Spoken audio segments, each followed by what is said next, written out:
Hello, welcome to part 4 of my Proverbs 31 woman teaching. Please turn with me in the King James Version to Proverbs 31 verse 23. It says, "Her husband is known in the gates, when he sitteth among the elders." I'm actually going to read a note by Matthew Henry because I thought it was really interesting. It says, "He was known to have a good wife by his wise counsels and prudent management of affairs. It appears that he has a discreet companion in his bosom, by conversation with whom he approves himself. By his cheerful countenance and pleasant humour, it appears that he has an agreeable wife at home." I'll pause there. So Matthew Henry is making a point that it says her husband is known in the gates. So this man sits among the elders of the land, which is obviously like the highest people of the land. And he is known by the highest people in his land, by the gates. Why is he known? He's known for his wise counsels, his prudent management of affairs. But it says he's also known by his cheerful countenance and pleasant humour, that he appears to have an agreeable wife. So for him to be known in the gates says something notably different about this man. Any husband that does not have a godly wife, a wife that's unsubmissive, argumentative, contentious, yelling, complaining, brawling all the time, he is not going to be known as happy or sitting in the gates with the elders in a high position. He's not going to be known as like this great guy. If he's known for anything, he'll be known as like always tired, stressed, and run down, right? But this guy is known in a good way, sitting in the gates among the elders. It says something about his wife, that this man is known for who he is amongst the elders. To continue further down, Matthew Henry says, "Nay, by his appearing clean and neat in his dress, everything about him is decent and handsome, yet not gaudy. One may know he has a good wife at home and takes care of his clothes." So if you're a wife and you're watching this, it's a good thing to stop and ask yourself, like, do you wash your husband's clothes? Do you remove stains out of his clothing? If there's a hole, do you sew it? And if you can't fix it, do you go get him something new?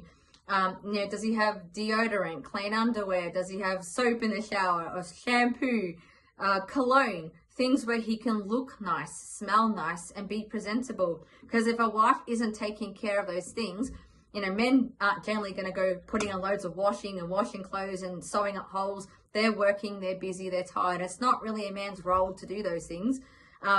So if a husband's just grabbing whatever's in the drawer, whatever's there, and putting it on, if you're not giving him clean clothes to wear, well, he's going to be going out in clothes that are stained, ripped, and dirty. If he isn't being provided with fresh, clean clothing, he's going to smell. If he doesn't have deodorant and things, he's going to smell. And people will notice. They'll be like, oh, like something's not right. Some men will do it themselves, like wash their own clothes or just soak themselves in cologne to cover up bad smell. But they shouldn't have to. Wife should be taking care of those things and making sure her husband's needs are met. Verse 24, "She maketh fine linen and selleth it, and delivereth girdles unto the merchant." So again, she's putting her hands to work and she's making something useful that's either going to benefit her family directly or benefit them through making a profit. So if you're making clothes, your family wears them, they're blessed with clothes. If you're making clothes and you sell them, then the money blesses the family. So either way, she's putting her hands to work. So yet again, she's not a woman of freedom and pleasure who's relaxing all day long. I've heard some say that, a Proverbs 31 woman can just pursue her pleasures all day long, take bubble baths, paint your nails, catch up with your girlfriends. Couldn't be further from the truth. Here we go again with another form of work, making fine linen and selling it. It's work to make things. It's work to go out to the market or get a shop and sell it. Even if you sell it online in today's day and age, it takes work. Verse 25, "Strength and honor are her clothing." I find it interesting because if we look back at verse 17, it says she girdeth her loins with strength and strengtheneth her arms. So earlier on, we're saying she's putting on strength on her loins. Now it's saying again, she puts on strength and honor as her clothing. So she's actually putting strength on multiple times. She strengthens herself. And again, as Christians, we strengthen ourselves in the Lord through word, through prayer. Worship's good too, but you can't just worship. You've got to read the Bible. It's your solid rock. It's your foundation. You've got to get it into you, and you've got to pray and build a relationship with God to be close to him and strong in him. So she wears strength and honor. Now here, strength, Strong's reference, H5797. It just means strength, force, security, majesty, praise. The same as the other strength. Boldness, loud, might, power, strength. So she's bold. She knows who she is in God.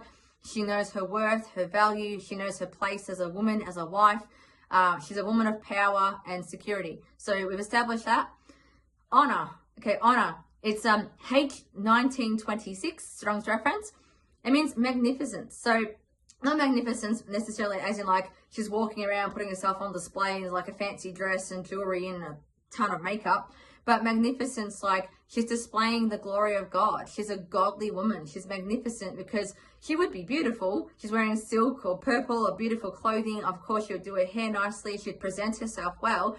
But also just her godliness and her character would be glowing. Like people would see her joy that she has in serving and loving her family. It also means ornament or splendor, beauty, comeliness, excellency. So she clothes herself in beauty. It's not wrong for a Christian woman to dress up nice and make herself look good. After all, especially if you have a husband, you should be making an effort to look good. You don't just get married and let yourself go.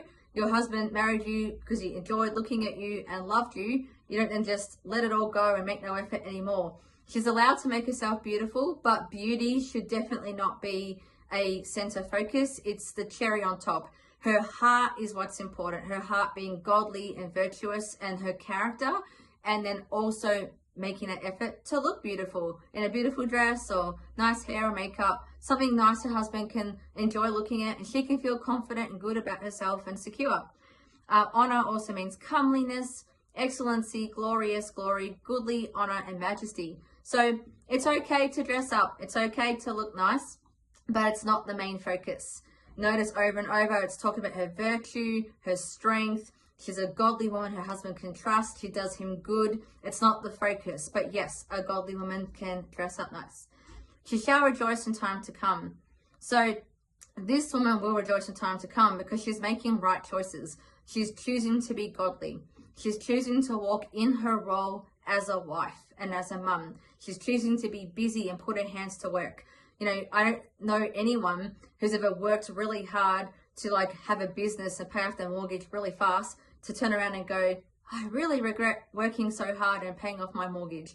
I've never known anyone who lost heaps of weight because they ate really well and exercised to then turn around afterwards and be like, I regret looking great and feeling great and doing all that hard work and all that exercise and healthy eating. I'm so much better off for it now and just wish I didn't do all that. Like that just wouldn't even make sense. Like she will rejoice in time to come. When you put in hard work and when you put in effort into something, you look back and go, wow, I'm so glad I did that. Whether it's a natural thing like eating well and exercising, whether it's a spiritual thing like choosing to fast and pray and seek God to strengthen yourself in him, in time to come, you look back and you're like, I'm really glad I put in the hard yards. I'm really glad I did that. Verse 26, she openeth her mouth with wisdom. And this is a really key verse for women, especially if you are a wife and a mum. And in her tongue is a law of kindness. That is a really big one. So let's go to the first part first. She opens her mouth with wisdom. Wisdom in the Strong's reference means, Strong's reference is H2451. It says wisdom in a good sense, skillful wisdom, wisely wit. She has skillful wisdom. I mean, one thing about being wise is thinking before you speak. You know, your husband might have a bad day at work or make a mistake. Are you just going to go, wow, you shouldn't have done this, or you shouldn't have said that, and just point out his mistake? Or are you going to be a kind wife and be like, you know, you gave it your best, or you've had a hard day? Like, be wise of what you say. You know, when the kids are naughty, how we speak to them, it's important. We need to be skillful with our words, that we're not breaking people and cutting people down and putting people into a box and making them feel hopeless or useless, but being kind and loving. And that word kindness, Strong's reference H2617, it means kindness towards, it says implication towards God, piety, which is like living holy, reproof. So reproof is actually correction. So she does bring correction, I would not necessarily say to her husband, but more so be to her children or people around her. If she can see someone straying off the path, like, hey, watch it, you know, shouldn't be doing that. Kindness also means beauty. So she speaks things of beauty. She says nice things.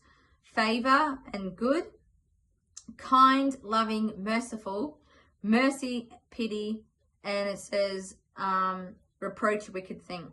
So she is kind with her tongue. It says the tongue has a law of kindness. So there are lots of spiritual laws when you're a Christian. What you sow is what you reap. You know, what you speak, you shall have. The woman uses her tongue to speak kindly. She's kind to her husband. She doesn't put him down if he makes a mistake or has a bad day. She speaks kindly to him.